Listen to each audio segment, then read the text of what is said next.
Hello everyone, welcome to our YouTube channel. I am Jaya and I am here with our Lucent MCQ series जिसमें आपको Lucent Objective Book के questions करवाए जाते हैं and with detailed explanations. And our today's topic is historical sources of Indian history, which is also a part of ancient history. So let's start the video. And please, if you know the answer of any question, then pause the video and comment down your answer. So move to our first question. The sources that give information about the events of the past time are known as. जो past के events के बारे में information दे उन sources को हम क्या कहते हैं? We all know that history is a study of past and जो past information provide करवाए उन sources को हम कहेंगे historical sources. तो हमारा आंसर हो जाएगा option number A, that is historical sources. Our next question is which statement is true among the following? इनमें से कौन सा ट्रू है देखते हैं. For a, option number A is the archaeological sources जो हैं वो लिटरेरी सोर्सेज से ज्यादा रिलायबल होते हैं. Option number B is the literary sources हैं जो वो ज्यादा रिलायबल होते हैं आर्कियोलॉजिकल सोर्सेज कंपैरिजन के अंदर.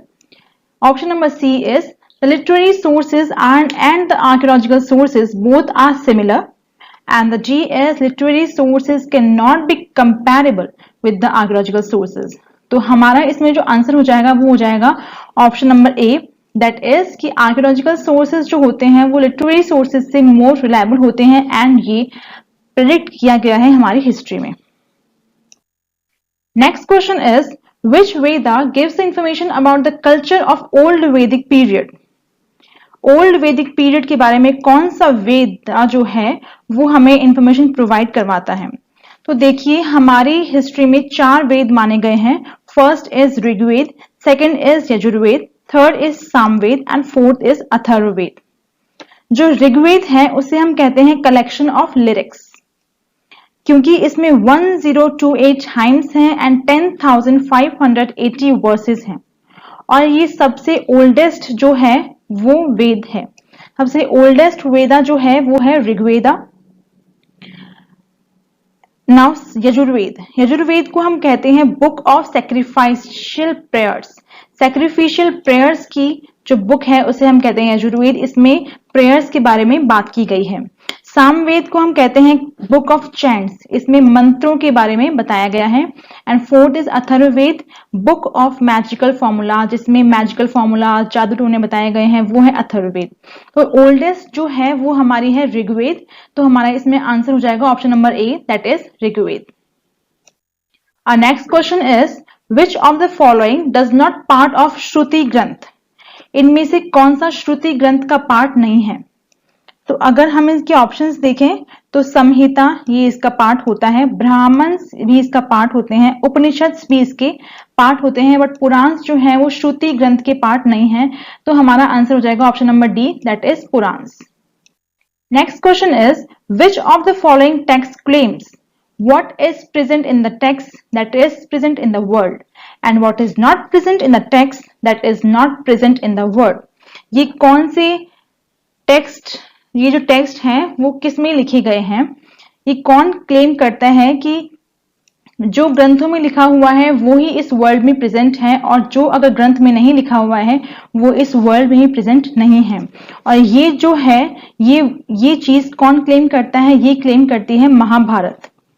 महाभारत से हम ये क्लेम कर सकते हैं. महाभारत जो है वो हमारा लॉन्गेस्ट एपिक है. इसको हम जय संहिता भी कहते हैं और इसे लिखा था वेद व्यास जी ने इसे लिखा था. तो ये इस चीज को क्लेम करता है. तो हमारा आंसर हो जाएगा option number D. Next question is Tripitaka is the religious text of. Tripitaka जो है वो किसका रिलीजियस टेक्स्ट है. त्रिपिटिका जो है वो एक बुद्धिस्ट टेक्स्ट है और ये पाली लैंग्वेज में लिखा हुआ है. इसमें जो पिटिका है इसका मतलब होता है बास्केट और ये इसको इसलिए कहते हैं बिकॉज इसका जो ओरिजिनल टेक्स्ट जो है वो किस पे लिखा जाता है, पाम लीव्स पे लिखा जाता है और देन इनको बास्केट्स में हम स्टोर करते हैं, बास्केट्स में रखे जाते हैं इनको. तो इसीलिए त्रिपिटिका जो है हमारा आंसर हो जाएगा बुद्धिस्ट. ये एक बुद्धिस्ट टेक्स्ट है, option number B. Next question is Jataka. Jataka is a text of.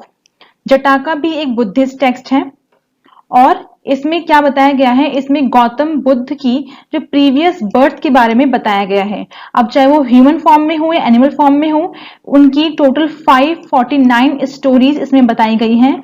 और इसके अलावा ये मॉडर्न पीरियड की जो सोशल इकोनॉमिक कंडीशंस हैं उसको भी बताती है। तो ये हमारा टेक्स्ट है Buddhist text, option number C. Next question is Milinda Panha contains the dialogue between Menander and. ये कालिदास की एक बुक है जिसका नाम है मिलिंद पन्नू, और ये बुद्धिस्ट टेक्स्ट है जो कि पाली लैंग्वेज में लिखी हुई है। इसमें डायलॉग्स हैं मीनांदर और एक बुद्धिस्ट सेंट थे नागासेन, उनके मीनांदर और नागासेन के बीच के डायलॉग्स ही इस बुक में लिखे हुए हैं। तो हमारा आंसर हो जाएगा option number C, that is Nagasena. Next question, among the following which can be comparable with Machiavelli's Prince. Machiavelli की एक बुक है इसका नाम है प्रिंस, इसको हम किससे कंपेयर कर सकते हैं? तो हमारी हिस्ट्री में इसे कंपेयर किया गया है कौटिल्य के अर्थशास्त्र से। हम कहते हैं कि कौटिल्य के अर्थशास्त्र से हम माइकेवेलीज के प्रिंस बुक को हम कंपेयर कर सकते हैं। कौटिल्य को हम कहते हैं चाणक्य भी कहते हैं इसे हम और ये अशोक के दरबार में थे। तो हमारा आंसर हो जाएगा option number B, that is Kautilya's Arthashastra. Next question, Kautilya's Arthashastra deals with the aspects of. अब ये बुक किस चीज से डील करती है? ये जो बुक है अर्थशास्त्र, ये मौर्यास की मोस्ट इंपॉर्टेंट लिटरेरी सोर्सेस में से एक थी, और ये हमेशा गवर्नमेंट और पॉलिटी के बारे में ही इसमें बताया गया है। तो इसमें अगर हम ऑप्शंस देखें तो हमारा आंसर हो जाएगा option number B, that is political life. Kautilya that is Chanakya की अर्थशास्त्र बुक में पॉलिटिकल लाइफ के बारे में बताया गया है। Next question, what is the name of Kalhana's book. Kalhana की बुक का नाम क्या है? इनकी बुक का नाम है राजतरंगिणी, जिसमें कश्मीर की हिस्ट्री बताई गई है। तो हमारा आंसर हो जाएगा option number D, that is Rajatarangini is the name of the Kalhana's book. Next question, who authored Ashtadhyayi. Ashtadhyayi किसने लिखी थी? अष्टाध्यायी जो बुक है वो लिखी थी पाणिनि ने, और ये संस्कृत की पहली ग्रामर थी। और इस बुक पर एक कमेंट्री लिखी गई थी जिसका नाम है महाभाष्य, और ये लिखी थी पतंजलि जी ने। तो हमारा इस क्वेश्चन का आंसर हो जाएगा पाणिनि। अष्टाध्यायी जो बुक है वो लिखी थी पाणिनि ने, option number B. Next question is the name of the composer of Mahabhashya is. अभी डिस्कस किया है हमने, महाभाष्य जो थी वो एक कमेंट्री थी, और किस पे थी? वो अष्टाध्यायी बुक के ऊपर जो लिखी थी पाणिनि ने, उस बुक के ऊपर एक कमेंट्री थी, और ये लिखी थी पतंजलि ने। हमारा आंसर हो जाएगा option number B, that is Patanjali. Next question, who was the hero of Malavika Agnimitra drama compose by Kalidasa. Kalidasa ji ने एक ड्रामा कंपोज किया था जिसका नाम था मालविका अग्निमित्र, और इसमें दो कैरेक्टर्स थे, मालविका और अग्निमित्र। ये दो वर्ड से मिलकर बना है, मालविका और अग्निमित्र, दो कैरेक्टर्स थे इसमें। तो इसके जो हीरो थे वो कौन थे? ऑफ कोर्स अग्निमित्र, क्योंकि इसके नाम में ही लिखा है अग्निमित्र। हमारा आंसर हो जाएगा option number C, that is Agnimitra. Next question, who has written the Harsha Charitra. Harshavardhana के दरबार में एक कोर्ट पोएट थे जिनका नाम था बाण भट्ट, और उन्होंने उनके ऊपर एक बुक लिखी थी जिसका नाम था हर्ष चरित्र। तो इसके राइटर कौन हुए? Bana Bhatta, that is option number B. Next is the name of the composer of Vikraman Charitra. Vikram Charitra book के कंपोजर कौन थे? इनकी कंपोजर थे Bilhana, option number B, that is Bilhana. Vikram Charitra book के कंपोजर थे Bilhana. Next question, the name of the book authored by Chandra Bardai is. Chandra Bardai ने book लिखी थी, वो लिखी थी पृथ्वीराज रासो। पृथ्वीराज रासो जो है वो लिखी थी चंद्र बरदाई ने, option number A. Next question, which of the following historians did not come with Alexander the great.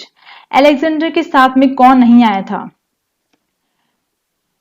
नर्चूस आया था, ओनेसिक्रिटस आया था, एरिस्टोबुलस भी आया था, बट हेरोडोटस नहीं आया था। हेरोडोटस हमारा हो जाएगा आंसर नंबर डी, ये हेरोडोटस वही हैं जो फादर ऑफ द हिस्ट्री हैं और ये पहले ग्रीक हिस्टोरियन थे। इन्होंने बुक लिखी थी द हिस्ट्रीज। तो हमारा आंसर हो जाएगा option number D, that is Herodotus. ये अलेक्जेंडर के साथ में नहीं आए थे। Next question, among the following which foreign traveller had come first to visit India? सबसे पहले इंडिया कौन आए थे? सबसे पहले आए थे मेगास्थनीज। मेगास्थनीज आए थे सबसे पहले। एक किंग थे सेल्यूकस निगेटर, जो एक फॉरेनर थे। उन्होंने चंद्रगुप्त मौर्य से युद्ध किया था एंड उसमें वो हार गए थे एंड चंद्रगुप्त मौर्य जीत गए थे। उन्होंने फिर अपनी बेटी की शादी चंद्रगुप्त मौर्य से करवाई थी एंड उनके साथ में आए थे मेगास्थनीज इंडिया, और इन्होंने एक बुक लिखी थी जिसका नाम था इंडिका। सो हमारा आंसर हो जाएगा option number A, that is Megasthenes. Next is what is the name of Megasthenes book? हमने अभी डिस्कस किया है। मेगास्थनीज जो थे वो सेल्यूकस निकेटर की बेटी के साथ में आए थे इंडिया एंड उन्होंने बुक लिखी थी, उसका नाम था Indica. Option number D is Indica, हमारा हो जाएगा answer. Next question, who compose Geographica? Geographica किसने कंपोज की थी? ज्योग्राफिका कंपोज की थी स्ट्रैबो। स्ट्रैबो जो है वो एक ग्रीक हिस्टोरियन थे और एक ज्योग्राफिकर थे। इनकी जो बुक है उसमें ज्योग्राफिकल कंडीशंस के साथ साथ सोशल, रिलीजियस और इकोनॉमिक कंडीशंस भी दिखाई गई है इंडिया की, और ये ज्योग्राफी और हिस्ट्री दोनों में अच्छा काम किया है इनकी बुक ने, और वो ऑप्शन हो जाएगा, हमारा आंसर हो जाएगा option number C, that is Strabo. Next question is the name of the book authored by Pliny is? Pliny ने कौन सी बुक लिखी थी? उनकी बुक का नाम था नेचुरलिस हिस्टोरिया। ये एक ग्रीक हिस्टोरियन थे और ये कनिष्क, जो कुषाण के जो रूलर कनिष्क थे उनके कंटेम्पररी थे। इनकी बुक का नाम है नेचुरलिस हिस्टोरिया, इसका मतलब है नेचुरल हिस्ट्री। तो हमारा आंसर हो जाएगा option number B. Next question is who composed Periplus of Erythraean Sea? ये किसने कंपोज की थी? वो थे एक एनोनिमस ग्रीक राइटर जिनका नाम था शॉफ, SCHOFF, शॉफ। ये एक एनोनिमस ग्रीक राइटर थे जिन्होंने कंपोज की थी book Periplus of Erythraean Sea. Option हो जाएगा, हमारा आंसर हो जाएगा option number D. Next question is Fahien was resident of? Fahien जो है वो एक चाइनीज ट्रेवलर था जो कि इंडिया आया था चंद्रगुप्त सेकंड के टाइम पे, और वो आए थे 4th सेंचुरी AD में ये आए थे इंडिया। तो ये रेजिडेंट थे हमारे चाइना के। हमारा आंसर हो जाएगा option number C, that is China. Next question is Fahien came to India during whom reign? किसके दरबार में ये आए थे? हमें डिस्कस कर चुके हैं अभी। हमारा आंसर हो जाएगा option number D, that is Chandragupta second. Next question, which Chinese traveller came in India during the rain of Harshvardhan? Harshvardhan के टाइम पे कौन सा चाइनीज ट्रेवलर आया था? वो थे ह्यूनसांग। ये चाइनीज पिलग्रिम थे और इनको टी सांग ने भेजा था हमारे इंडिया में। तो हमारा आंसर हो जाएगा option number D, that is Hiuen Tsang. Next question is Arab traveller Suleman who visited India in 9th century had called which empire as Ruhama? Ruhama, Suleman जो थे वो एक अरब ट्रेवलर थे, वो 9th century में इंडिया आए थे और कौन सी किसे उन्होंने रुहामा का नाम दिया था? वो था पाल। हमारा आंसर हो जाएगा option number A. Next question is the Muslim scholar who accompanied Mohammad of Ghazni during the Indian expedition was? वो कौन सा मुस्लिम स्कॉलर था जिसने मोहम्मद ऑफ गजनी को अकम्पनी किया था? वो थे अल बरूनी। और answer is option number A, that is all बरूनी। Next question is traveller Ibn Battuta came from? Ibn Battuta कहां से आए थे? जो इब्न बतूता थे वो एक मोरक्कन ट्रेवलर थे जो मोरक्को से आए थे, और ये जब आए थे तब तुगलक पीरियड जो था वो हाइट्स पर था और उस टाइम रूलर थे मोहम्मद बिन तुगलक। ये आए थे 1330 AD में। 1330 AD में ये आए थे इंडिया, और इनका फुल नेम था अबू अब्दुल्ला मोहम्मद इब्न अब्दुल्ला लावालत तंगी इब्न बतूता। बहुत ही बड़ा नाम था इनका। तो हमारा इसका आंसर हो जाएगा option number A, that is Morocco. Next question is south African traveller Ibn Battuta came India during the reign of. अभी डिस्कस किया है हमने कि ये आए थे मोहम्मद बिन तुगलक के टाइम पे 1330 एडी में। हमारा आंसर हो जाएगा option number C. Next is Abdul Raj ambassador of Persian king Mirza Shahrukh travelled Vijayanagar during the reign of which king.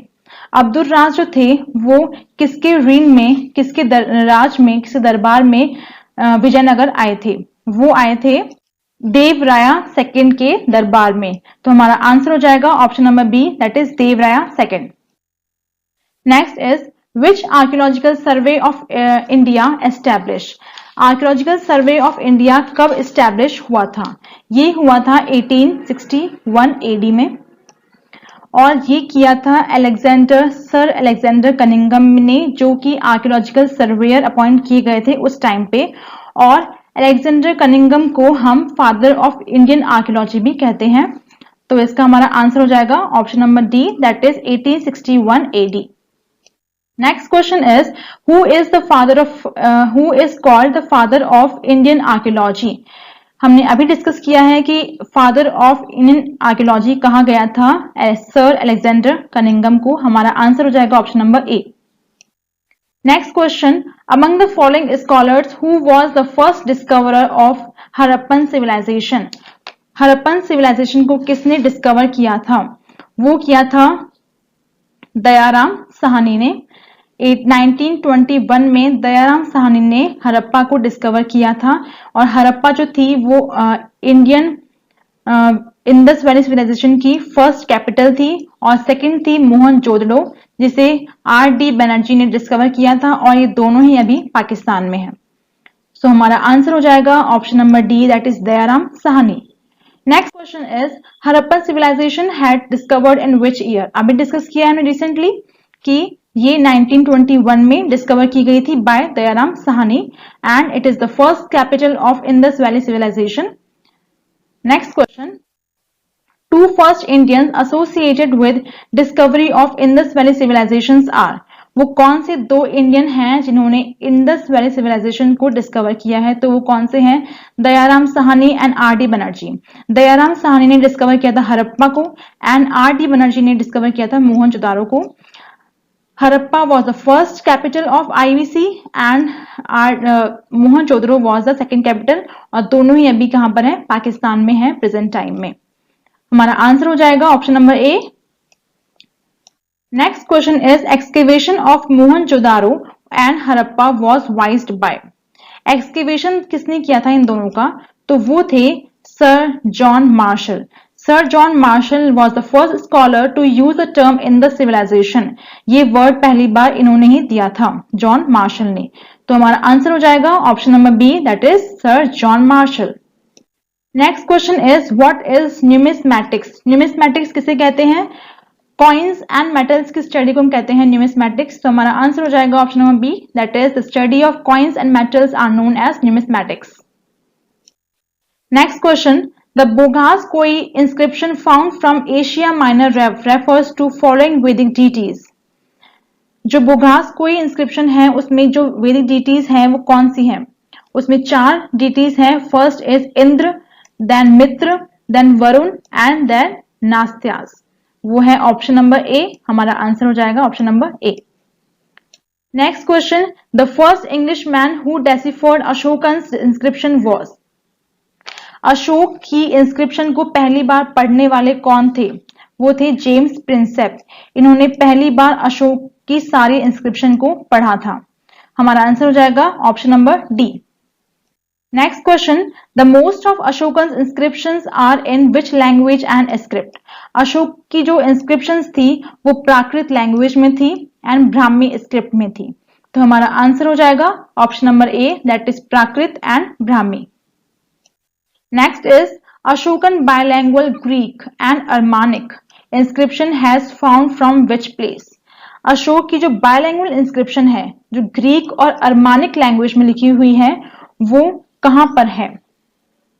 वो है हमारी शारा-ई कुना, यहां पर ये है। ऑप्शन नंबर ए हो जाएगा हमारा answer. Next question is which script is used in Ashokan inscription found from Mansehra and Shahbazgarhi. कौन सी स्क्रिप्ट यूज की गई है यहाँ पर? जो मनशेरा एंड शाहबाजगिरी में जो इंस्क्रिप्शन मिलती है अशोक की, वो कौन सी स्क्रिप्ट में लिखी गई है? तो वो लिखी गई है हमारे खरोष्ती में। खरोष्ती स्क्रिप्ट है वहां की इंस्क्रिप्शंस की। तो हमारा आंसर हो जाएगा option number A, Kharosthi. Next is which one of the following scripts of ancient India was written from right to left. And वही खरोष्ती स्क्रिप्ट जो है वही है जो राइट से लेफ्ट की तरफ लिखी गई है, जिसमें अशोक के मनशेरा एंड शाहबाजगिरी में जो इंस्क्रिप्शन है अशोक की वो लिखी गई है खरोष्ती में, और वही राइट टू लेफ्ट लिखी गई है। हमारा आंसर हो जाएगा option number D, that is Kharosthi. Next question is Heliodorus Besnagar inscription is contexted with. Heliodorus की जो इंस्क्रिप्शन है बेसनागर, वो किसने कॉन्टेक्स्ट की थी, किसने लिखी थी? वो थे वासुदेव। तो इसमें ये कोई नहीं थे बट ओनली वासुदेव। तो हमारा आंसर हो जाएगा option number D, that is only Vasudev ने ही लिखी थी।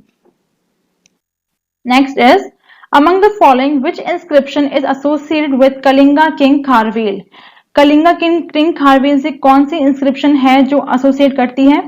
वो है हाथी गुम्फा। और answer is option number A, that is Hathi Gumpha. Next question is first of all which king issued a long inscription in pure Sanskrit language in India. कौन से वो किंग थे जिन्होंने पहली बार प्योर संस्कृत लैंग्वेज में इंस्क्रिप्शन इशू करवाया था इंडिया में? वो थे रुद्रदमन थे वो। हमारा आंसर हो जाएगा option number D, that is सकास्त्रप Rudradaman. Next is whose inscription has given the earliest evidence of poetic style। Poetic style की सबसे पहले एविडेंस कौन सी इंस्क्रिप्शन ने दिए थे? वही सेम आंसर है हमारा, रुद्र दमन। आंसर हो जाएगा option number A, that is Rudra दमन। इन्हीं की इंस्क्रिप्शन ने सबसे पहले पोएटिक स्टाइल के एविडेंस हमें दिए थे। Next question is among the following which inscription mentioned Chandragupta Maurya and Ashoka both. Chandragupta Maurya और अशोक दोनों को एक साथ कौन सी इंस्क्रिप्शन में मेंशन किया गया है? वो है महाइस्राप रुद्रदमन का जूनागढ़ इंस्क्रिप्शन। रुद्रदमन का जो जूनागढ़ का इंस्क्रिप्शन है उसमें अशोक और चंद्रगुप्त मौर्य दोनों को एक साथ मेंशन किया गया है। तो हमारा आंसर हो जाएगा option number B. Next question is which Samudragupta inscription describes his military achievements. Samudragupta की कौन सी इंस्क्रिप्शन जो है इनकी मिलिट्री अचीवमेंट्स को डिस्क्राइब करती है? वो है प्रयाग।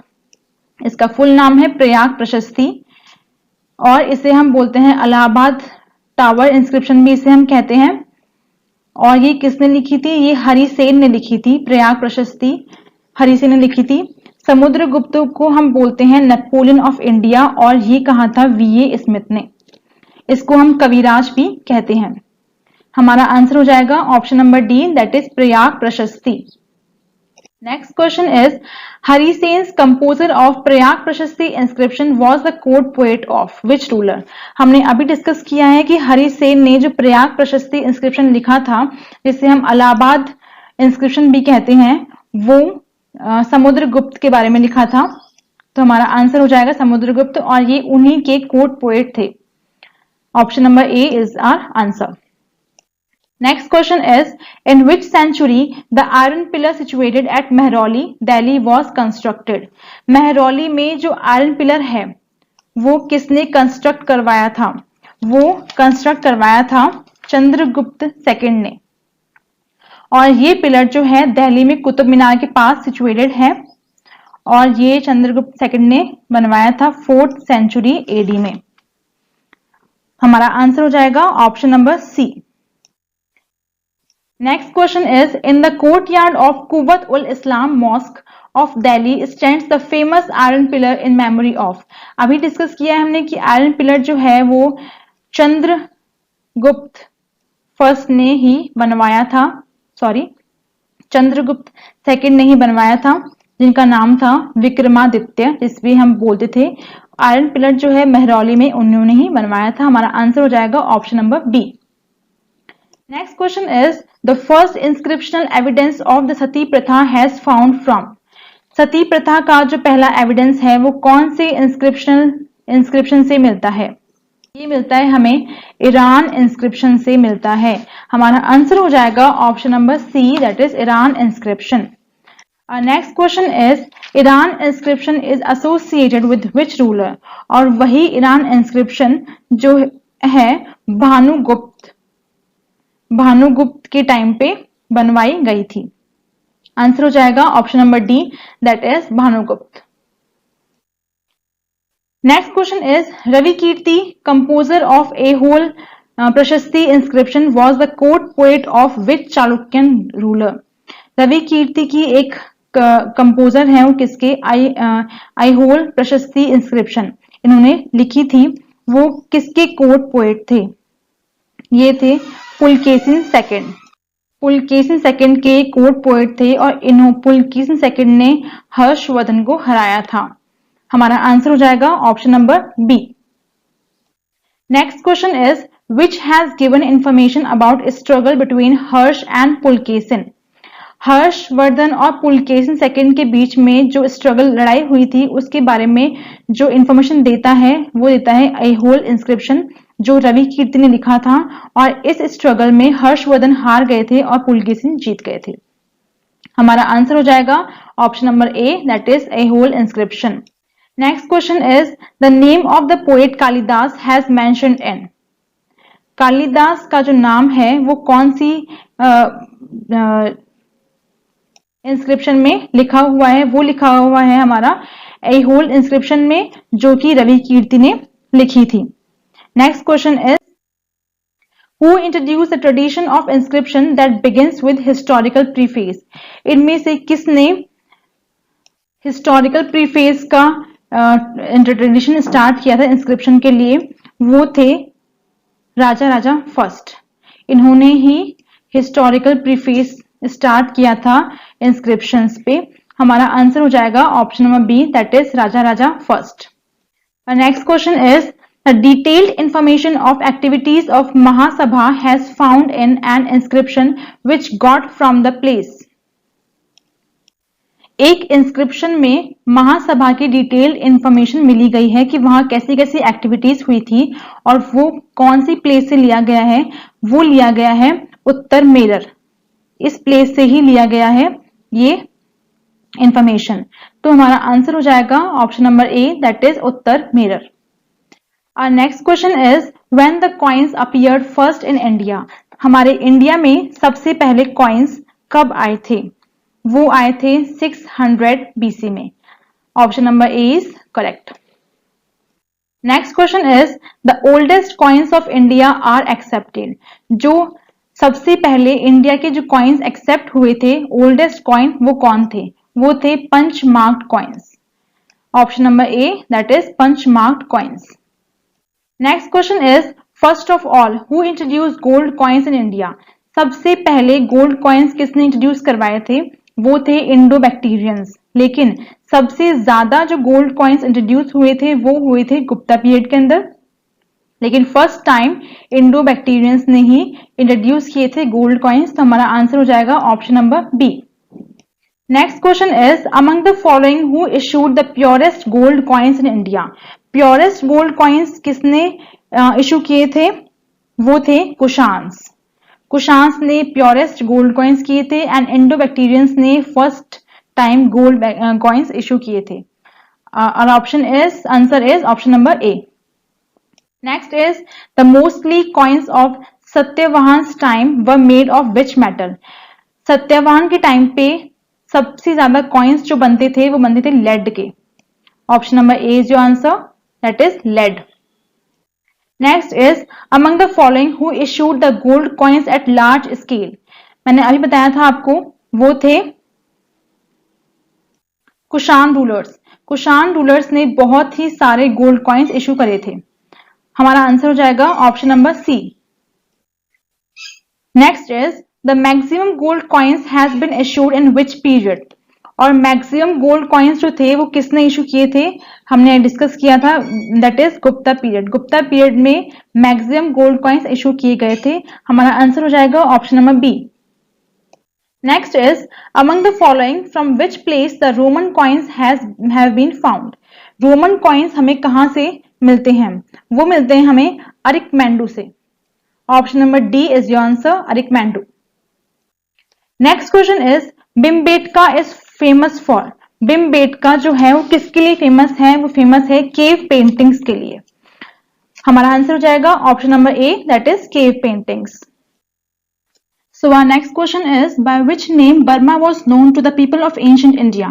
Ancient India के लोग बर्मा को किस नाम से जानते थे? तो वो जानते थे सुवर्ण भूमि के नाम से। बर्मा को लोग सुवर्ण भूमि कहा करते थे। हमारा आंसर हो जाएगा option number A, that is Suvarna Bhumi. Next question is in which country is the Angkor Wat temple located. Angkor Wat temple कहां पर है? ये है हमारा कंबोडिया में। अंगोर का टेम्पल कंबोडिया में सिचुएटेड है। Option number D is our answer. Next question is what is the language of Pliny's original work the natural history, जिसके बारे में हम बात कर चुके हैं। इसकी जो लैंग्वेज थी वो कौन सी थी? वो थी लैटिन। प्लिनी ने जो बुक लिखी थी नेचुरल हिस्ट्री वो लैटिन भाषा में लिखी थी। हमारा आंसर हो जाएगा option number B. Next question is Chachnama is the history of Sindh and was originally written in. ये छाछनामा जो है वो सिंध की हिस्ट्री है, लेकिन इसे पहले लिखा गया था अरेबिक लैंग्वेज में। Our answer is option number C, that is Arabic language. Next question is with reference to the cultural history of India, the memorizing of chronicles, dynastic histories and epic tales was a profession of who of the following? Dynastic histories और tales जो है वो profession था किसका? मगध का। आपका answer हो जाएगा option number D, that is Magadh. So our next question is Chinese traveller Sung Yun travelled in India during. Chinese traveller जो थे सुंग ह्युन वो इंडिया में कब आए थे? वो आए थे 518 एडी से 522 एडी के बीच में। Answer is option number A, that is 518 AD to 522 AD. Next question is 3101 BC as the date of Mahabharat war mentioned in which of the following inscriptions? ये जो डेट है वो है जब महाभारत का जो वॉर है वो स्टार्ट हुआ था, और ये डेट जो है वो पुलकेशिन सेकंड के ऐहोल इंस्क्रिप्शन में मेंशन की गई है। तो आपका आंसर हो जाएगा option number A, that is Aihole inscription of Pulakeshin second. Next question is Rabatak inscription is associated with. Rabatak inscription जो है वो किससे एसोसिएट करती है? वो करती है कनिष्क से। Option number C, that is Kanishka. So ये था हमारा आज का video and our next chapter will be on prehistoric period, और 1 by 1 हम ऐसे करके ल्यूसेंट के ऑब्जेक्टिव बुक के सारे चैप्टर्स कवर करेंगे। If you found this video beneficial तो प्लीज वीडियो को शेयर कीजिएगा, लाइक कीजिए and please subscribe our channel. Thank you and have a nice day.